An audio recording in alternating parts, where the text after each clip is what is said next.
The man had already accumulated enough chi, but was unwilling to leave the prison, all just to eat one bite of the big pot meal I made. He even frequently got into fights over wanting to eat one more bite. Even people from outside would break their heads to try to get in and eat, and I was originally just a sesame cake seller on the square, framed by the black boss as a scapegoat and thrown in here. There was only 1 week left before I was to be executed by shooting. Just as I was extremely grief-stricken and indignant, the prison guard captain brought me to the interrogation room and demanded that I go cook for the prisoners. But I could only make sesame cakes, which in the dragon country didn't count as being a chef at all. Did I have to make 2,000 sesame cakes? However, with the mindset that living one more second was one more second of fate, I could only brace myself and agree. However, the tools in the back kitchen were extremely crude. The ingredients were not fresh, and there were only 40 minutes left until the prisoners' mealtime. Even if the food god Stephen Chow were invited, it would be tough to make a meal for 2,000 people. But if I couldn't get the food ready on time, let alone the warden not letting me off, those death row inmates would kill me. Just as I was in despair, a segment of information on how to make not soup suddenly appeared in my mind. I flexed my fingers and began to make it.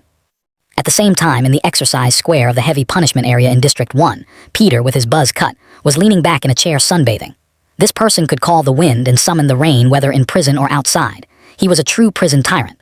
He suddenly stood up, leading a group of heavy punishment inmates to the door of the cafeteria. He loudly asked the little brothers behind him, "Boys, if lunch is still as unpalatable as before, what should we do?" A burly guy beside him said viciously, "Send him to meet God." Dang, dang, dang. Then a series of rapid knocks on the door startled the distracted prison guard Silas in the cafeteria. It turned out to be mealtime. But when he glanced at me, who was still busy in the back kitchen, a trace of worry flashed in his eyes. He knew my situation and wanted to save me, but the scene in the back kitchen shocked him greatly. He saw that in the back kitchen, 50 large buckets were filled with a food that looked like white porridge. Although he had never seen it before, the appearance was quite ordinary. This thing would be hard to fool people with. I heard the noise at the door and quickly asked him to come help lift some. Silas nodded and said, "Wait a moment. After we carry it out, I'll take you away first. Otherwise, those murderers definitely won't spare you." Hearing these words from him, I developed a bit of goodwill toward him. But before we could carry all the not soup to the cafeteria serving window, shouting sounds had already arisen outside the door. The iron door was also being smashed with loud bangs and even started being forcibly rammed. Our movement sped up a lot. In the past, prisoners would come lift it themselves, but Peter arranged for his little brothers to serve food to others. To avoid bloody incidents like the one that happened this morning with the chef and prisoners must not have contact. After everything was ready, Silas locked the back kitchen door, then took me through another passage first to cell 99, before opening the cafeteria door. Peter, wearing a leather jacket with a cigar in his mouth, stood looking around. His little brothers followed respectfully behind him. Peter's gaze turned toward the serving window. "Where's the new chef, Silas?" Silas said neither humbly nor arrogantly. No comment. Peter snorted coldly and called to his little brother, "Beast Monkey, take people to serve food to everyone." But as soon as Beast Monkey walked over, his whole person froze for a moment before exclaiming, "Is this food for pigs?" Peter's face instantly turned cold. He strode quickly toward the serving window. When he saw the neat rows of buckets of white creamy substance inside the window, he felt completely unwell. The look in his eyes towards Silas already carried killing intent. They were actually given pig food. If he accepted this kind of humiliation, how could Peter still be the boss in the future? Silas subconsciously took a step back, his hand holding the electric baton sweating. He could only make something up. "Peter, don't get worked up. This is a dish specially prepared by inviting a mysterious Eastern master chef. This head chef once swept through the Eastern dark cuisine world alone and is very capable." Peter was stunned for a moment after listening.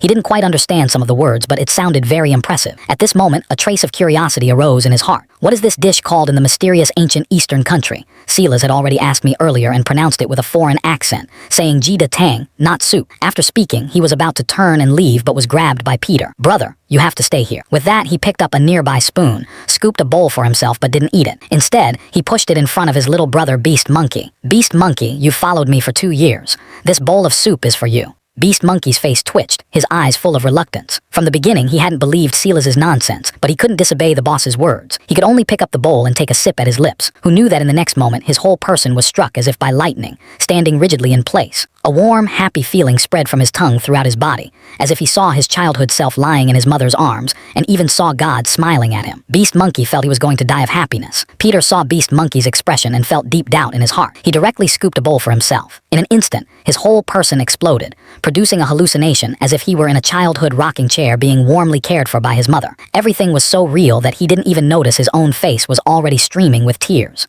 The nearby little prison guard Silas was completely dumbfounded. What was going on? Drinking a bowl of not soup and crying.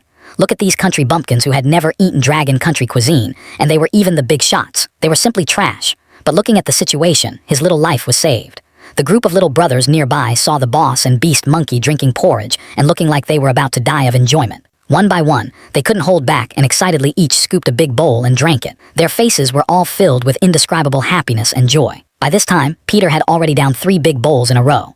He gave a look to 2 of his subordinates, so they left 1 bucket and carried it to Peter's luxurious 3-room, 1-hall cell. He had to keep some for private use. After a chaotic scramble, lunchtime was declared over. The 50 buckets of not soup were completely gone. Earlier, 2 groups of people had even fought over scraping the bottom, resulting in 2 seriously injured and 6 lightly injured. When the prison guard Captain Martin arrived with people, the 2 groups had already dispersed. Martin looked at the messy scene and felt a headache. There were also 5 inmates in the corner muttering to themselves. No one knew what they were doing. Martin approached with a puzzled expression. After seeing clearly, he couldn't help but twitch the corner of his mouth. These 5 heavy punishment inmates were actually contentedly licking the plates. It was simply outrageous. Outrageous to the extreme. His mother opening the door for outrageousness. Outrageous to home. He drove everyone out of the cafeteria before calling the warden to give a simple report on the small-scale fight. The warden was somewhat surprised but didn't think much of it, only telling Martin to find a good chef in the evening to cook, and not to let that sesame cake-selling murderer fool around again. Fooling once without causing a big incident was already very good. Martin agreed verbally but cursed inwardly. Besides letting him do it, where else could they find someone? And I was able to make such delicious not soup all thanks to binding the big pot meal system before cooking. When I woke up from my nap, I had already gained more than 2,000 satisfaction points. Once I saved up 3,000 points, I could do a bronze lottery draw once. Among the prizes, there was the death penalty postponement card I needed. If I wanted to survive, I had to hurry and accumulate more satisfaction points. Just then, footsteps sounded in the corridor outside. Silas appeared outside the cell. It turned out he was here to have me make dinner. I readily agreed. Unexpectedly, they also arranged an assistant for me. It was a voluptuous, mature beauty named Sophia who had experience working in a Dragon Country restaurant. It seemed that relying on this cooking skill in prison could earn some privileges. But when Sophia noticed my gaze, her eyes were filled with ice coldness. She didn't even give a good look to the warning guard Silas. After Silas finished speaking and told us to hurry up and cook, he ran outside the kitchen to wait. I was just about to speak, but was interrupted by Sophia. People like you should be hacked to death by 1,000 cuts. I won't help you with anything, Sophia said through gritted teeth, then leaned against the nearby wall and closed her eyes without speaking. I no longer paid attention to her and turned my gaze to the usable ingredients for today. After checking, I couldn't help but sigh. There was basically nothing good. Meat, vegetables, etc. were all very lacking. I could only choose Yang Chun noodles in the end.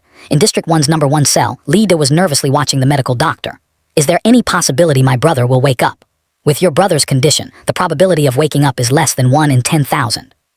I suggest that rather than keeping him in this vegetative state, it's better to let him leave this world peacefully. Peter's head buzzed, his figure swaying. In an instant, it was as if he had aged several years. He didn't make things difficult for Robbins but said feebly, "Thank you, guest." Peter sat in front of the bed, holding his brother Kira's hand, his eyes full of sorrow. Big brother didn't take good care of you. If someone could wake you up, I would rather give up all the wealth and power in my hands. The scene shifted. On my side, the Yang Chun noodles were about to be completed. I first made a bowl for myself. The incredibly fresh and delicious aroma filled the entire room. Sophia smelled the scent of the Yang Chun noodles, as if lightly shocked by an electric current. Saliva was already flowing down the corner of her mouth. Seeing Sophia's appearance, I said straightforwardly, "Wanna eat?" "No." Then with a slurp, I sucked in a big mouthful, my face full of intoxication. Sophia's expression turned serious, instantly getting angry. She couldn't keep her face anymore and squeezed out a sentence from between her teeth. "What I hate most is social scum like you. I, Sophia, would rather die than eat your things." 10 minutes later, Silas and Sophia were in the back kitchen, holding bowls and continuously sending noodles into their mouths with forks. Their faces were filled with happiness and intoxication. Silas finally understood why those prisoners fought over food at noon. This meal was simply too delicious. He developed a trace of admiration for me in his heart. Before dinner time even arrived, a long queue had already formed outside the cafeteria. The iron door was knocked with loud bangs. Silas saw that I had everything settled and had his colleague take Sophia back. When she was being led away, Sophia hesitated to speak, probably because of the people around her. She didn't say it. Silas then brought the prisoners into the cafeteria. Tonight it wasn't Peter who came in, but Shu Hu.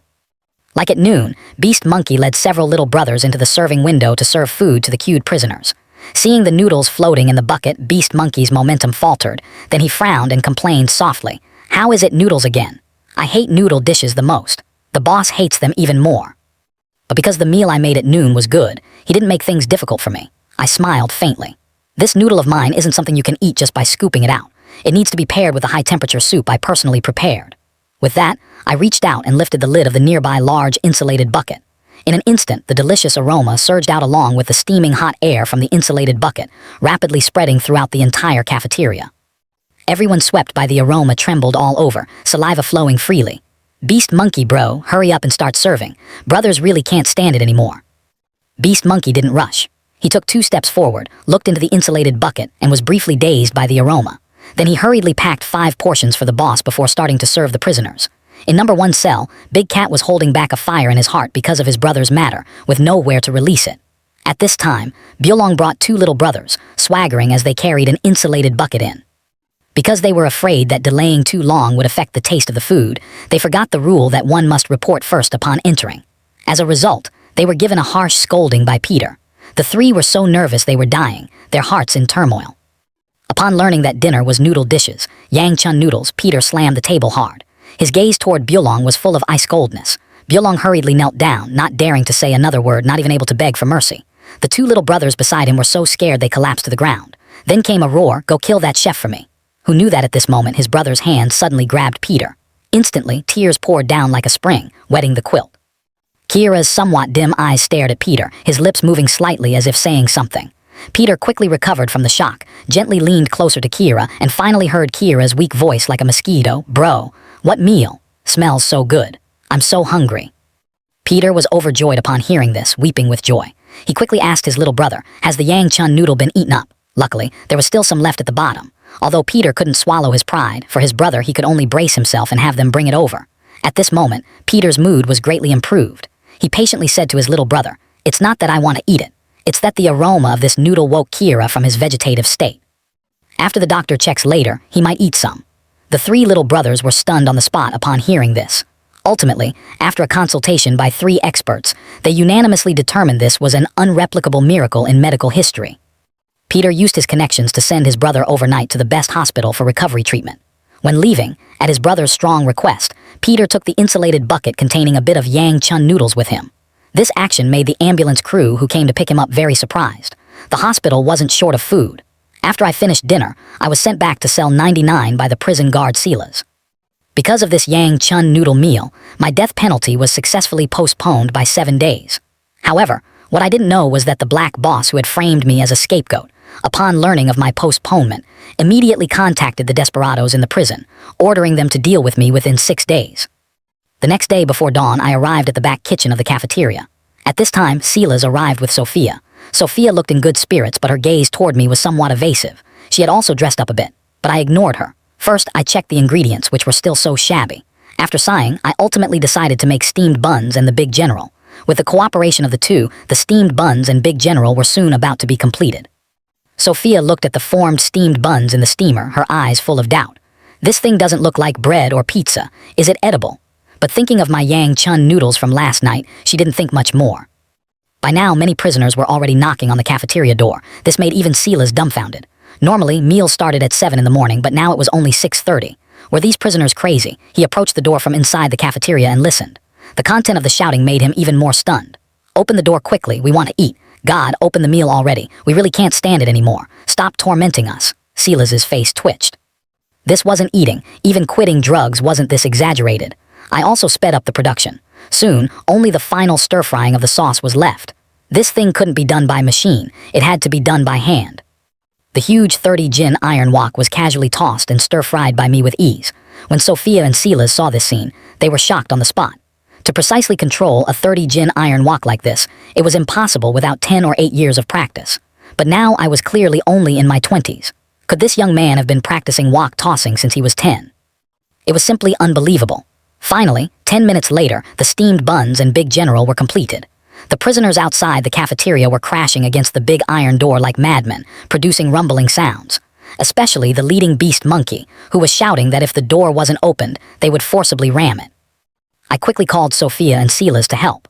The 3 of us took the steamed buns out of the steamer and portioned the big sauce from the buckets into smaller ones. After everything was ready, Silas finally opened the cafeteria door. Beast Monkey led the large group and immediately rushed in. Each one had red eyes and howled like they were on stimulants. Even I, the instigator, hadn't expected such a scene. Beast Monkey, as usual, went to the serving window. Upon seeing the white steamed buns one by one, he was instantly dumbfounded. "Chef Yun, what the hell is this? You've starved us all night and you're making us eat this." Beast Monkey couldn't help but feel a bit uneasy in his heart. Silas looked displeased. "Mr. Yun's cooking, you've eaten it before, haven't you? Start queuing to get your food." Beast Monkey then nodded and called for everyone to line up. Each person's tray got 2 big steamed buns and a scoop of sauce. The prisoners seeing this meal all had speechless expressions. This was too miserable. The first one to get food was Brother Chicken, a little brother of Byulong. With Byulong as his backer, he had always been arrogant and domineering in District 1. Looking at the steamed buns and the pitifully little sauce on his tray, he was a bit angry. Sitting at the dining table, he pinched his voice and shouted loudly, "I've been looking forward to it all night and you give people this. If it's not delicious, don't blame me. My parents have never eaten such delicious food. It's indeed the Dragon Country Master Chef, much stronger than those half-baked ones before. Now I don't do anything else every day but think about eating. I don't want to leave prison anymore. Even Jesus can't take me away. What would I leave for? Can I eat such delicious food outside? I won't leave even if beaten to death." Sophia heard these words and her 3 views were shattered. Her beautiful eyes looked at me in a daze. The steamed buns and Big General had intoxicated the prisoners to this extent. It was simply miraculous. This was even more amazing than yesterday's Yang Chun noodles. Silas really wanted to taste this true deliciousness immediately, but his special status made it inappropriate in front of the prisoners. He could only secretly swallow his saliva. Byulong, like last night, filled an insulated bucket and excitedly led 2 little brothers out of the cafeteria door. Although Peter didn't come for breakfast this morning and didn't instruct anyone to bring food, such an opportunity to perform in front of the boss couldn't be missed. Breakfast lasted half an hour. The prisoners used the steamed buns to scrape the big sauce on their trays until they were as clean as new, not wasting a bit. Since I started working in the back kitchen, the cleaning of tableware had become much simpler. Every day it was very conscious, clean plate action, with no waste. After the prisoners ate their fill, they left in 2s and 3s. In the cafeteria, only Brother Chicken remained. He had eaten to his heart's content today. He smoothed his slick-back hair, carried his tray to the serving window. At this time, the person serving at the window had changed to Sophia. "Beauty, give me 2 more steamed buns and a scoop of big sauce." Sophia glanced at the empty insulated box behind her, her expression somewhat difficult. "The steamed buns are all finished. Besides, you've already gotten refills 4 times. Are you sure you can still eat more?" Brother Chicken sneered. "Stop pretending. You people in the back kitchen always like to save some for yourselves. Hurry up and bring it out. Don't force me to get angry." Sophia simply crossed her arms and ignored him. Brother Chicken's eyes immediately sprayed fire. He suddenly grabbed the tray and smashed it out. Sophia sneered, slightly turned her body, and casually dodged. The tray hit the wall behind, making a loud sound. Brother Chicken got even angrier and aggressively charged into the serving window room. When he saw Sophia's appearance and figure clearly, he was stunned and got crooked thoughts. He pounced over in a flying leap. Before Sophia could dodge, a sound of breaking wind came from behind. A huge black wok shot out from the back kitchen with a loud clang, slapping Brother Chicken in the face. It immediately made Brother Chicken dizzy and unsteady on his feet. Although he was furious, due to my terrifying strange strength, he didn't dare to advance. To be able to throw such a big iron wok over, how much strength was that? Brother Chicken subconsciously retreated 2 steps, pointed at me and said, "A mere cook dares to lay hands on people. You should ask around, who in the district dares to bully me? Just you wait." After saying that, Brother Chicken covered half his face and hurriedly walked out of the cafeteria. Silas quietly reminded, "This Brother Chicken has special hobbies. His network in the district prison is very complicated, especially his relationship with Byulong, which is extraordinary. He should be going to find Byulong." He really wanted to use his status to intervene, but this prison had unwritten rules. What prison guards had to do was maintain the most basic systems of the prison. Internal conflicts among the prisoners themselves were for the prisoners to handle. The prison guards could not interfere, but Silas still braced himself and said, "When Byulong comes later, I'll talk to him." I recalled that Byulong should be that big fat guy.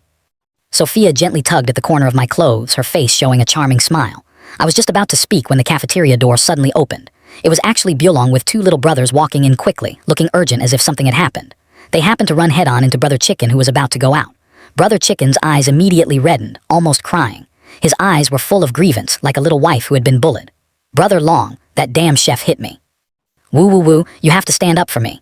Byulong was a bit dumbfounded by this. He followed the direction Brother Chicken pointed and saw me looking over calmly. Byulong swallowed a mouthful of saliva, the corner of his mouth twitching. He raised his hand and gave Brother Chicken a heavy slap on the face. The crisp sound echoed in the empty cafeteria. Immediately after, Byulong quickly walked toward me. Still some distance away, he performed a beautiful, elegant servant's bow in front of me. "Brother Yun, it was my failure to discipline my subordinate properly. You are a great man who doesn't remember the faults of small people. Please forgive me this time." In an instant, the air in the entire cafeteria seemed to freeze. No one made another sound. Brother Chicken not far away had his eyes wide like camel bells. His jaw dropped to the ground. He was completely dumbfounded.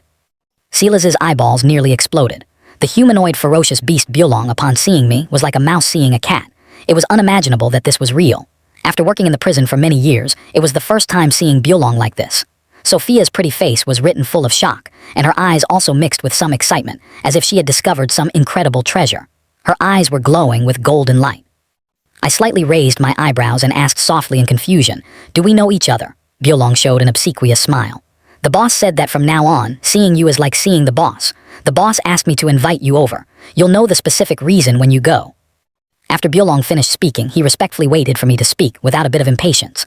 I thought for a moment and let Byulong lead the way. On the way to room 1, Sophia was also taken back to District 1 prison by Silas. As she was about to walk out of the passage, she heard prisoners arguing. She suddenly stopped and asked Silas what was happening. Silas frowned, led Sophia a bit closer to where the sound was coming from, and then heard a prisoner shouting, "I won't leave prison. Although my sentence is full, I just won't go out. Where outside has such good food, only fools would go out. Come on, if you have the guts, beat me to death." Hearing this cursing and swearing voice, Sophia and Silas looked at each other, both speechless on the spot. In the prison's District B, Avila was the uncrowned king here. At this moment, she was interrogating a middle-aged man. The man confessed in fear and trepidation, "Boss, it wasn't that I insisted on contacting District 1. It's mainly because their food is too delicious." This reason directly left Avila speechless. The middle-aged man continued earnestly, "Boss, everything I said is true. Yesterday afternoon, I was called by the prison guards to work. In the evening, I was arranged to eat in District 1's cafeteria. That Yang Chun noodle was really too delicious. After asking around, I learned that there was a death row inmate in District A who was a Dragon Country master chef. The Yang Chun noodle was made by him. This morning, I got greedy, so I spent $1,000 to buy a portion of the steamed bun Big General." Avila heard this earnest tone and it didn't seem fake, but the content was too bizarre. $1,000 to buy a steamed bun Big General. Was his brain broken? How delicious could one meal be? She frowned and asked, "Is it really that delicious?" The middle-aged man thought for a moment, then said, "Boss, after I ate that noodle last night, I didn't sleep all night. It was really too delicious. So delicious that my stomach and intestines were overexcited." Avila narrowed her eyes, thought for a moment, and said to the person beside her, "Miller, today at noon, find a way to get a portion of their food and bring it to me. I want to see just how capable this chef is. Is it really a meal that can make me unable to sleep at night?" Behind her, the man sweated slightly. As noon approached, I had already been busy in the back kitchen with Sophia early on. Today at noon, some new ingredients were added, so the dishes I could choose to make were more. What I was going to make now was the grand meeting dish that was the essence of Dragon Country food culture. While making it, I explained the process to Sophia. Although the speed was a bit slow, as long as Sophia learned it, I wouldn't have to do everything myself. Half an hour later, the two finally finished the preparations. After simmering for another 10 minutes or so, it could be served. Knocking sounds also rang outside the cafeteria. It was the prisoners urging to start the meal. At this time, the warning Captain Martin quickly walked into the cafeteria from another door. He straightened his collar a bit and opened the big iron door of the cafeteria. Peter, wearing a leather jacket with a buzz cut, walked in first with high spirits, leading his little brothers in an orderly manner. Beast Monkey brought over a dozen little brothers to the serving window. Upon seeing me, he and the little brothers behind him stood neatly in front of me, bowed 90 degrees and shouted in unison, "Brother Yun, good. Sister-in-law, good." I smiled and shook my head. "Stop joking. Hurry and serve the brothers." Beast Monkey and the little brothers behind him bowed 90 degrees again. Sophia, who was walking over, was startled. Although she had made a name for herself in District 1 by relying on herself, she had never enjoyed such treatment. Martin, who had just walked over, saw this scene and was directly stunned, with an expression as if seeing a ghost. His eyes were somewhat dazed as he pointed at me, stuttering and unable to speak. Beast Monkey saw someone pointing at me casually and said in a strange tone, "Captain Martin, take your finger away. You don't want anything to happen, do you?" Being provoked by a prisoner to his face, Martin's expression changed drastically, turning green then white, but he didn't utter a word. At this moment, he suddenly understood that in just 24 hours I had already coalesced with the biggest force in District 1. Peter was standing not far away, his gaze never leaving here. Obviously, this was with his tacit approval. Martin sighed, pulled a long face and walked out of the cafeteria. Serving food proceeded as usual. When the prisoners saw the steamed buns at lunch, they all burst with joy. The big white steamed buns were more fragrant than anything. As for the big mixed vegetables, as soon as they were brought out, the prisoners' eyes lit up. "OMG, I like eating steamed buns the most. Bread and stuff is just garbage. Brother Yun's skills are simply divine." Hearing the prisoners' praises, I inexplicably felt a bit of achievement in my heart. Sometimes these people were quite cute too. At this time in District B, Avila looked at the two trays in front of her. The left one had 2 big steamed buns and the right tray had some mixed vegetables. Miller, dressed neatly in a suit, sweated slightly and said, "Big sister, these are the things. Please taste them." Smelling the aroma coming from the right tray, Avila no longer hesitated. She forked a bit of the fragrant mixed vegetables and put it in her mouth. As Avila chewed gently, the thick, lingering texture spread from her tongue like a python. This wonderful texture almost flipped her skull. Her hand holding the fork trembled slightly. At this instant, it was as if she lost the ability to speak. Her tongue completely ignored the brain's commands and focused only on savoring the ultimate deliciousness in her mouth. 2 lines of hot tears were left in Avila's eye sockets. Miller beside her in white clothes was dumbfounded. "Big sister, are you okay? Did those little brats poison it?" Miller saw that the boss was acting abnormal and guessed randomly.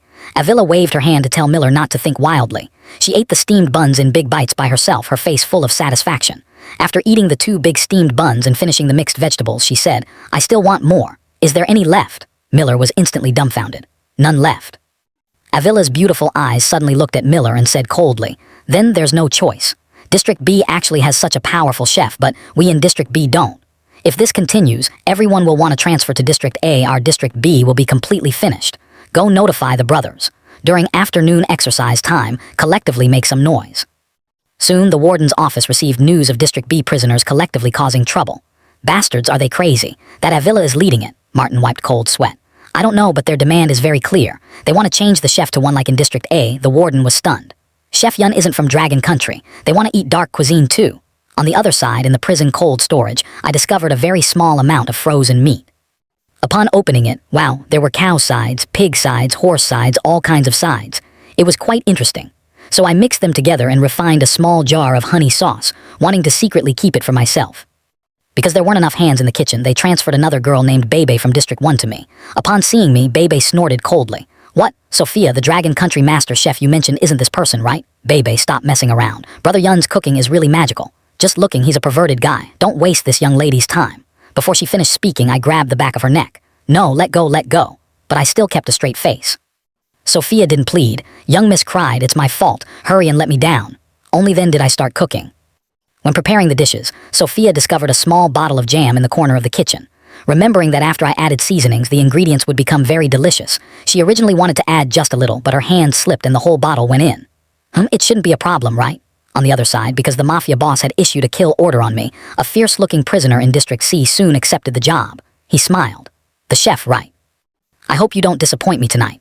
At dinner time, the prisoners ate as crazily as always, but by late night, they didn't calm down as usual. No one spoke or made noise. Instead, each one had red eyes and was panting heavily. At the same time, in the prison cell corridor, the assassin was skillfully avoiding the surveillance cameras. As a top assassin, he felt this job was simply free money. River Prison was known as an impregnable fortress, but in the end, wasn't it still entered and exited by him? Killing that little chef should be a piece of cake. On the other side, Byolong felt like he was on fire today. His eyes flashed red, his face twisted, and the evil fire in his heart burned until he was going crazy. Just then Byolong suddenly noticed someone outside. Yes, this time the assassin was slowly moving along the cell door. Byolong's eyes lit up with wild joy. "There's such a good thing," he patted his shoulder. "Brother, your soap dropped." Then came a miserable, inhuman howl. According to the little brother in the next room, water splashed everywhere all night and they couldn't sleep at all. Until dawn, the assassin had completely become a disabled person, looking like he had been drained dry, lying outside the corridor. The on-duty guard walked over and hurriedly sent him for rescue. On the other side, inside the Black Hand family, the Black Boss was leisurely waiting for good news. "OJ, how did things go?" "Rest assured, boss. I made a move last night. That kid should have met God today." Soon a phone call came. After listening, Jack's face turned green. "B-boss, the assassin said the mission failed. He was ambushed and nearly tortured to death." "What?" The Black Boss was shocked. "This Dragon Country person seems to have been prepared. He must have gotten the news in advance." "Investigate for me. Investigate harshly." Early the next morning, I was brought by Silas to the special area to cook for big shots. Unlike other places, there were fewer than 10 prisoners here. Their identities were particularly mysterious, and they lived in luxurious single rooms with relatively free movement. When I arrived, I saw an old man with graying hair. Through conversation, I learned that he was the former patriarch of the largest mafia Henry family, River Henry. He wanted to celebrate his 80th birthday with several old buddies and asked me to take charge of the cooking. Remember, the old man doesn't eat meat. This put me in a difficult spot.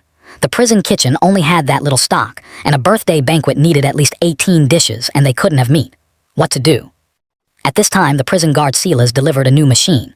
"Brother Yun, the warden said the cafeteria dishes have been good recently and added some equipment. This is tofu chicken imported from Dragon Country." My eyes lit up. I had an idea. I wrote a list and sent it over to old Henry, asking him to use his connections to prepare the ingredients. An old man beside him leaned over. "This shouldn't be your birthday banquet ingredient list, right?" That Dragon Country kid is quite thoughtful. Knowing you can't bite anything, he can only eat tofu. Another old man also chimed in. Yo, and they said they invited a Dragon Country master chef to let the old brothers open their eyes. Unexpectedly, even cold dishes like this can be presented. Old Henry frowned. Although he had specified no meat, there were plenty of famous vegetarian ingredients. There wasn't a single good thing from the list. I want to see what that kid can make. If he delays my birthday banquet, he'll have it coming. Go send White Demon over to help with the cooking and supervise. Warning guard Silas secretly swallowed his saliva. White Demon was the district's dedicated chef who only came 3 or 4 times a year, a former Michelin 3-star head chef. It seemed old Henry was completely disappointed in Brother Yun. After one day, White Demon was completely obsessed with my cooking skills in the kitchen. With a single kitchen knife, he actually carved tofu into a phoenix. Oh my god, how can this heavy kitchen knife be used with such a light and delicate feel? Too magical. Soon the time came. White Demon carried a large plate of cold mixed cucumber, tofu, and peanuts over. Old White burst into laughter. Such a big bowl, how rustic. Old Henry, this isn't the top luxury Dragon Country cuisine you mentioned, right? Their chefs only know how to make big pot dishes, huh? The honey bat's face turned as black as the bottom of a pot. Bastard, now it's your turn, make him step down. White Demon's mouth twitched. These old things didn't know good stuff. He said frankly, my cooking skills are inferior to Master Yun. As soon as these words came out, everyone around was shocked. White Demon was a Michelin 3-star chef. Could Yun Lan be even stronger than him? Old White laughed heartily. Then let me expose your clumsy lie. With that, Old White picked up chopsticks, took a bite, and suddenly his pupils shook violently. His aged body was rigidly fixed in place.